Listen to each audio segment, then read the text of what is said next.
Hello everybody, this is Jesus Trejo and we're here for another great episode of Behind the Punchlines here at the world famous Comedy and Magic Club in beautiful Hermosa Beach, California. What's your favorite memory performing at the Comedy Magic Club? My favorite memory is the first time I got to perform here. I was so excited. I could not believe that I was in the building because this was a comedy club that I wanted to do for a long time.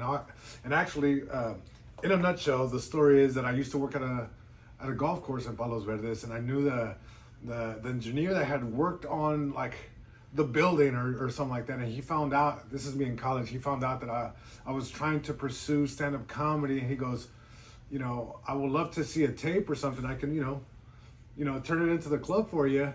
And then I wrote this cover letter. I did the whole thing.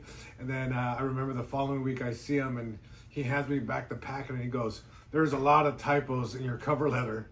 He goes, "You got to fix them."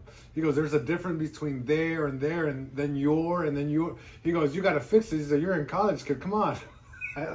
Long story short, I eventually, that part I don't remember, but eventually being able to perform here was amazing. And then being asked to like sign the wall was like very special to me. It's a club that I grew up driving by and seeing, and obviously like watching the documentary The Comedian, when Jerry Seinfeld was here, and all the amazing comics that have gone through here. So just being a part of this was like a big deal. So you remember the first time you stepped on this stage? I kind of answered that, but nervous. I was just as nervous that first time as I am today. Today I'm opening for Jay Leno. What a wonderful experience. I'm a big fan of Jay Leno. This was like amazing to be able to ash out Rich for letting me come out and open and see a legend work. I mean, it's like I'm a big fan. I probably screwed it up when I walked in. I'm like, hi Jay. And then I'm like, oh no, I screwed it up. I started.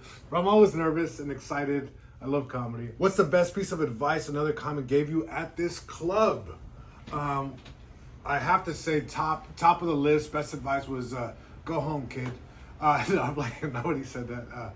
I think the advice is, I can't remember a specific piece of advice, but what I do love about this club is that you get to see all these comics go back to back. So it's like, you're seeing people who have done it 10 years to 20 years plus, you know what I mean? So you see everybody in the spectrum of being a stand-up comic however long, so you get to see. So the advice is seeing so many comics perform, you see like what works, what doesn't work, and sometimes you get off stage and it's like, hey, can I give you a tag? Sure, I'm open to it. So it's a beautiful community of comics here, and it's a beautiful place, very conducive to just creativity here. It's a good club. How do you balance your personal life with your career as a comedian? Great question. Thank you, Bob, for sending that in from Arizona. How do you find balance? I think that's tough. You got to find out what works for you, and being able to be in town and work at a club like the Comedy Magic Club is very special because you still get to work on your craft. You still get to work on the new jokes, maybe honing in a set. So it's like, not going on the road. You don't feel like you're missing out on stage time. It's like being in town. It's like clubs like this is very important to help you figure out that work-life balance.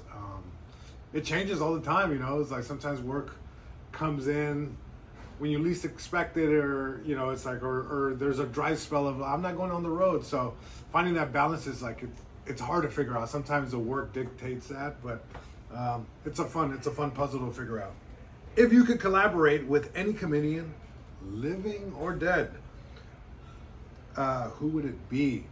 I'm a big fan of Rodney Dangerfield. I wish I would have met the guy. I feel like, oh man, it's like if I would have got to open for him, I know his specials, I know his jokes inside out. Like it's just, there's so many comedians like that I wish I would have, but that comes to mind right now. It's like, Mitch Hedberg would have been amazing.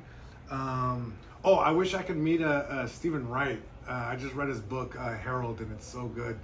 But there's so many great comedians out there. I mean, it's just, like who would I want to collaborate with? Everybody, it's like I'm a fan of comedy. So if you do comedy, I want to hear your story. I want to learn from you. I want to see what you're doing. yeah, I love comedy as a whole. So, but those are the three that come to mind right now. Yeah, next week I'm sure will be different. But for now, we're gonna go with those. What's something you wish audiences knew about comedians? About comedians, as a whole, I wish audiences knew that comedians look forward to their stage time all day. That, like, if you know you have a spot, like tonight, I had a spot at 7 p.m. is when I came in here. All day I've been thinking about it. I was excited. I knew I was going to open up for Jay Leno. So that's why it's like kind of frustrating when you see like somebody heckle. It's like you don't realize that this comic's been waiting all day. They've been practicing and they've been running the jokes. So it's like, let the comedy do their thing. They're gonna take you on a journey. They're gonna make sure you have a good time. And so don't heckle. Don't heckle because the comic's been waiting to go on stage all day.